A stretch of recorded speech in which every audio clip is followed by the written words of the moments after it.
Hi, so today's session 40. Before you start this video, make sure that you have completed your notes for session 39 and that you have done all the activities that go along with the station walk from session 39, and then there's one final worksheet that you have to complete and hand in to me before you start this set of notes. Okay, this is a pretty quick one, so let's go through it, and then you can move on to the other activities we have planned. All right, so during the time of the Aryans, from about 1500 to 500 BCE, chiefdoms, villages under one leader or chief, based on tribal allegiances that existed before the Aryans arrived, began to slowly change into kingdoms with central governments. Communities of shepherds grew into cities.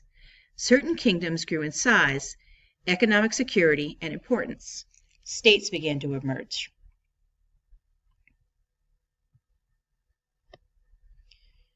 The northern part of India was divided into several independent states. Around 321 BCE, India's first empire was established.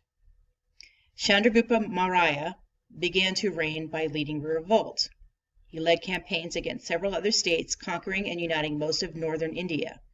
He was the first emperor of India. It's called the Mauryan Empire in his honor.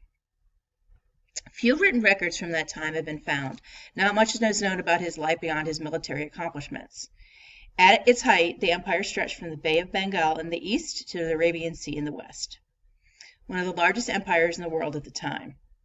Chandragupta led the Mauryan Empire from 321 BCE to around 297 BCE. It is believed he fasted to death out of sympathy for his people who were suffering from a famine. He passed on his rule to his son, establishing a dynasty. Bindusara, his son, ruled for 20 years. Ashoka, Bindusara's son, was the third ruler. So Ashoka and Buddhism. One of the greatest leaders in India's history. He came to power in 265 BCE. He's a very accomplished military leader. He expanded the empire even further and included almost all of modern-day India. In the mid-200s BCE, Ashoka fought his last battle.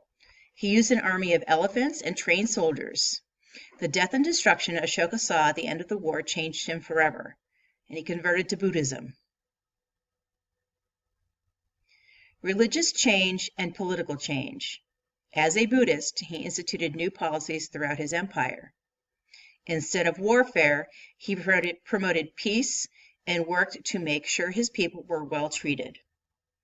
He built universities, developed trade routes and irrigation systems, encouraged his subjects to follow Buddhism, and erected massive stone pillars across his empire. He carved laws, stories, and inscriptions onto pillars as well as onto large rocks and cave walls. Called edicts, they are a way to spread his history, beliefs, and teachings throughout the land.